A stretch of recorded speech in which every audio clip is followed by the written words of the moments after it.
Hola a todos, yo soy Fray Juan David de Bogotá, Colombia. Nací en Bogotá, pero viví toda mi vida en Cajicá y por gracia de Dios y por llamada suya vivo en Israel, en Jerusalén, desde hace 5 años. Por invitación del Padre Fabián, quiero darles algunos mensajes desde lo que estoy viviendo en estos momentos particulares de nuestra historia aquí en Israel, con la ayuda de un hermano de Fray Nur del Irak, y la situación que estamos viviendo actualmente en cuarentena, como todos ustedes, como todos nosotros. Les mando un saludo muy especial a todas las familias de la pastoral de la diócesis de Zipaquirá y espero que pasen un fluido pascual lleno de esperanza y de fe en nuestro Señor. Bueno, hace 2 años estoy viviendo en el convento de San Juan en la montaña, en un pueblo que se llama Ain Karem, que pertenece al distrito de Jerusalén. Aquí nosotros conservamos la memoria del nacimiento, el lugar del nacimiento de San Juan Bautista y de la visitación de María. Aquí a mis espaldas está la iglesia de San Juan, en donde se conservan las ruinas de lo que un día fue la casa de Zacarías, el papá de San Juan. Y aquí nosotros los franciscanos conservamos este lugar y recibimos a peregrinos de todo el mundo todos los días, todos los días. Antes por aquella puerta entraban todos los días miles y miles y miles de personas, pero que desde comenzó la cuarentena ya no viene absolutamente nada de las puertas cerradas y solamente quedamos aquí nosotros conservando este lugar. Quería darles dos mensajes de lo que este lugar significa, no solamente para los franciscanos, sino para los cristianos del mundo entero. Son dos personajes que nos recuerdan cómo es la vida o cómo debería ser la vida de los cristianos. El primero es el personaje de San Juan.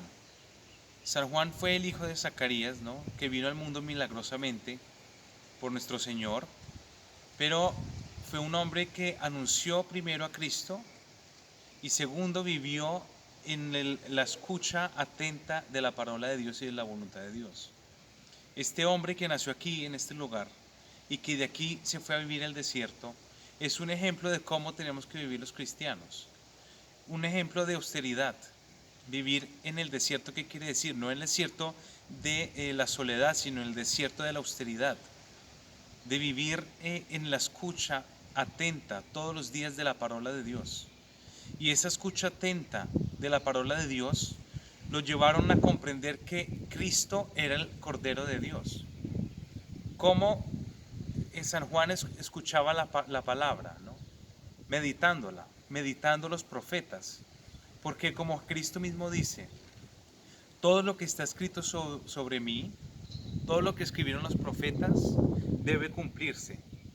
Y eso, todo aquello que escribieron los profetas, en lo que nosotros llamamos el Antiguo Testamento, era lo que San Juan Bautista meditaba y comprendía. Y era lo escucho, esa era la escucha de San Juan Bautista, escuchando lo que decían los profetas. Y así fue que él logró comprender que venía Jesús y que este hombre que pasó de frente a él era el Mesías que todos esperaban.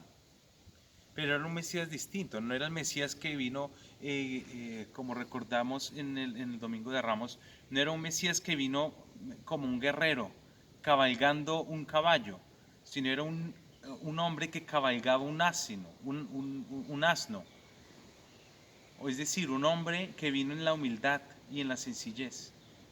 Entonces lo que San Juan nos invita es a meditar la palabra, que nosotros hoy en día ya no meditamos solamente el Antiguo Testamento, sino también el Nuevo Testamento, el Evangelio. Y así con las palabras, cada una de las palabras que dijo Jesús, comprender lo que estamos viviendo en estos días y comprender cómo tenemos que vivir en la austeridad y en la comprensión de que todos los eventos que pasan, como una pandemia, como una cuarentena, no es fruto del caso, sino es aquello que dijo Jesús en el Evangelio. Y vendrán guerras y vendrán pandemias y dirán que allá está el Mesías y que allá está y dirán no le crean, no le crean. Porque todo aquello que está escrito sobre mí tiene que pasar. Tendrán que pasar las guerras, tendrán que pasar las pandemias y al final de todo se revelará el Hijo de Dios y vendrá a los cielos. Y todo eso sucederá alguna vez en el futuro. Pero solamente nosotros tenemos que esperar en el silencio de nuestro corazón y de nuestros hogares aquella venida que está por suceder en el futuro. Mientras que esperamos en la paciencia y en la humildad de vivir cada día en la escucha a la palabra de Dios. Aquí estamos en la gruta de la Natividad de San Juan, en donde veneramos el lugar exacto donde nació San Juan Bautista. Pero aquí quiero darles un segundo mensaje. Como dije, habían dos mensajes importantes que quería darles. El primero era sobre la vida de San Juan y el segundo era sobre la vida de María. Y aquí en este lugar, si bien es el lugar donde nació San Juan, también es el lugar donde María vino desde Nazaret a servir a su prima Santa Isabel mientras tenía el niño. Y María se presenta como el modelo, como esta figura, ¿no?, a la cual nosotros debemos también imitar en nuestro camino de santidad, en nuestro camino de fe. Porque ella, siendo la madre de Dios, vino a servir a su prima. Y esto es el mensaje que este lugar nos transmite a todos los cristianos del mundo: el servicio. Un servicio humilde, porque María no vino aquí como reina, como la madre de Dios, sino vino como sierva. No solamente la sierva de Dios, sino la sierva también de la humanidad. María no vino aquí a ser adorada, sino vino a servir como el Hijo del Hombre. Por eso es que ella es modelo del cristiano, como también fue modelo de Cristo, de vida cristiana, ella misma, ¿no? Y María aquí nos enseña a que tenemos que servir, o que debemos servir, no solamente las personas que estamos acostumbrados a servir. Es decir, muchas veces escuchamos: sí, tenemos que servir a los pobres. Entonces nos vamos a los lugares más alejados de nuestras ciudades, buscando a ancianos, buscando a personas, buscando a quién servir, buscando amigos, nosotros mismos buscamos a quién servir. En cambio, la primera persona que tenemos que servir es la persona que nos está inmediatamente al lado. María vino a servir a su prima. Y así nosotros tenemos que servir a la persona que nos está directamente, literalmente, junto a nosotros. Los padres que sirvan a sus hijos, los hijos que sirvan a sus padres, las esposas que sirvan a sus esposos y viceversa. Los hermanos que se sirvan entre ellos. Así como nosotros aquí somos 25 frailes, que estamos llamados de todas partes del mundo a servirnos los unos a los otros. Y en este momento de cuarentena, que no podemos ir a donde están los más necesitados, al final los más necesitados somos nosotros que vivimos acá. El que vive junto a mí, el que se sienta junto a mí, mi hermano. Y es eso lo que nos enseña María. Y aquellas personas que viven solas, como dice San Pablo, que sirvan al Señor. Es decir, como San Juan, que sirvan y mediten el Evangelio, que sirvan al Señor como mejor conviene, con ayunos, con oraciones, con peticiones, con la meditación de la palabra. Y es en ese amor en donde se encuentra el sentido de todo el cristiano, porque si no hubiera la cuarentena, nosotros no tendríamos la necesidad de servir al que está al lado, sino voy fuera, a buscarme una vida, a buscarme el trabajo, a buscarme el estudio. Pero la cuarentena nos hace comprender la esencia del cristiano, que es amar, y es amar a quien que vive junto a mí, y servirlo, porque Dios me lo mandó como un don, y la persona, mi esposa, mis hijos, son un don de Dios, que tengo que cuidarlo, que tengo que donarme totalmente también a Él, a esa persona, a esos hermanos, a esas familias. Es el don total de sí.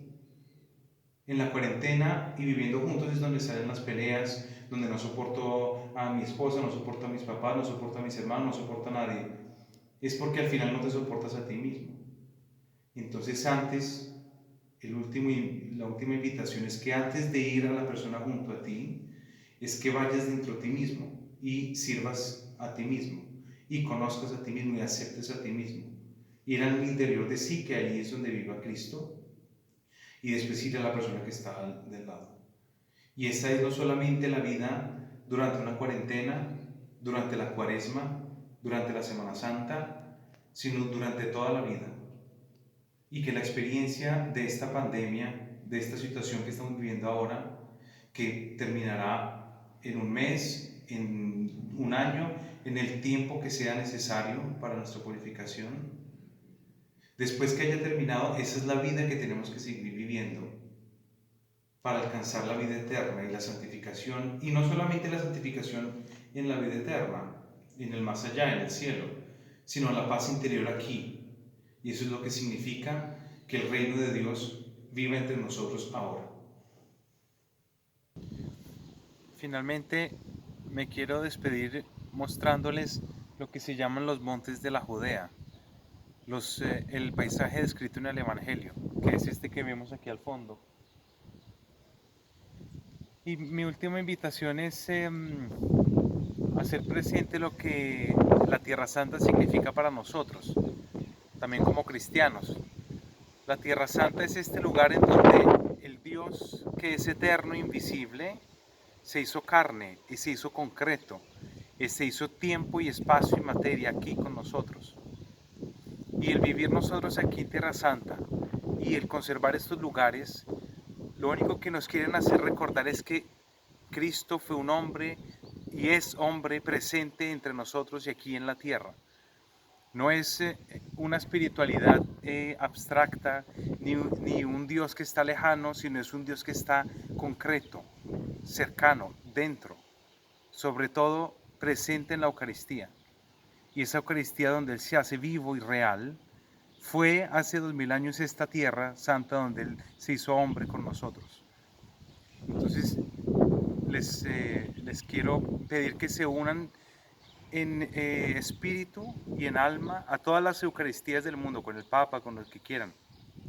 Porque la Eucaristía y el Triduo Pascual es ese momento en que se une el tiempo y el espacio. Se une el tiempo. Nosotros hoy en el 2020 nos unimos a lo que Cristo vivió hace 2000 años. Y las barreras del tiempo y las barreras del espacio se rompen y así nosotros nos hacemos presente al sacrificio de Cristo, pero no solo al sacrificio, sino a la resurrección. Y esa es la gran esperanza que nos tiene que dejar el Triduo Pascual, la esperanza y la alegría de la resurrección, del no morir nunca y de alcanzar la felicidad eterna en el paraíso junto a Cristo. Dios los bendiga.